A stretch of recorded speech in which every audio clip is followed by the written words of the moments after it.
Gubu la baby mama tayari imeanza kumnyemelea goalkeeper wa Nigeria Maduka Okoye, ambaye kwa sasa yupo kwenye headlines akidhaniwa kudate na rapper Cardi B kwa kuonekana mara kadhaa wakiwa pamoja. Tunakumbuka mara ya kwanza walionekana wakiwa Paris, wakiwa wanafurahi na vitu kama hivyo. This time around wameonekana sehemu pia wakiwa kwenye dinner date. So stories zimekuwa ni nyingi sana. Sasa baada ya mambo yote hayo kutokea, kumeibuka story mpya kuhusiana na Maduka Okoye na baby mama wake, ambaye amejitokeza kwenye mitandao ya kijamii na kuanza kumtupia lawama Maduka Okoye kwa kudai kwamba ni mdhalilishaji, ni mnyanyasaji na vitu kama hivyo, na alei mtoto wake inavyotakiwa. Kupitia mitandao ya kijamii, mwanamke ambaye anafahamika kwa jina la Jeslia Westhoff alichapisha jumbe kadhaa akimtuhumu Okoye kwa unyanyasaji wa kimwili, usaliti kwenye mahusiano na kushindwa kutimiza wajibu wake kama baba wa mtoto wao. Alidai kuwa Okoye aliwahi kumpiga na kumvunja pua katika tukio moja, na alikuwa na mahusiano ya kimapenzi na wanawake pamoja na wanaume, na aliwahi kumfungia nje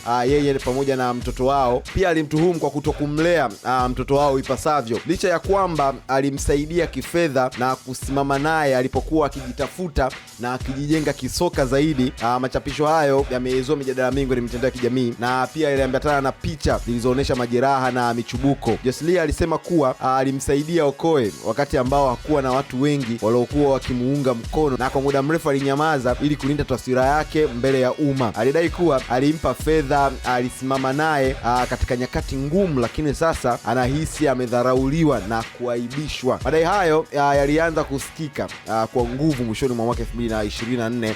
Baadaye Jeslia alifuta sehemu kubwa ya machapisho hayo. Wawili hao wameshawahi kuwa na mgogoro wa hadharani, lakini walipatana na maisha mengine yakaendelea. Katikati ya mwaka 2026, Jeslia aliandika ujumbe akimtakia Okoye kila laheri kama baba wa mtoto wao, na kusema kuwa wote wanataka amani kwa ajili ya ustawi wa mtoto wao. Machapisho hayo mapya yanatokeza baada ya Okoye kuonekana akizungumza kula chakula pamoja na rapper wa Marekani Cardi B nchini Italia, baadaye Paris, jambo lililozua tetesi kuwa huenda wawili hao wakaa kwenye mahusiano ya kimapenzi. Inaelezwa kuwa tukio hilo ndio lililochochea kurejea kwa madai mapya. Kumbuka haya ni madai yaliyotolewa na mrembo Jeslia Westhoff, na hadi kufikia sasa hajathibitishwa mahakamani. Hakuna mashtaka rasmi yaliyoripotiwa na Maduka Okoye hajatoa majibu hadharani kuhusu tuhuma hizo. Una maoni gani kwenye hili kuhusiana na baby mama wa Maduka Okoye? Lankating hapa, na hii ni Wasafi Digital.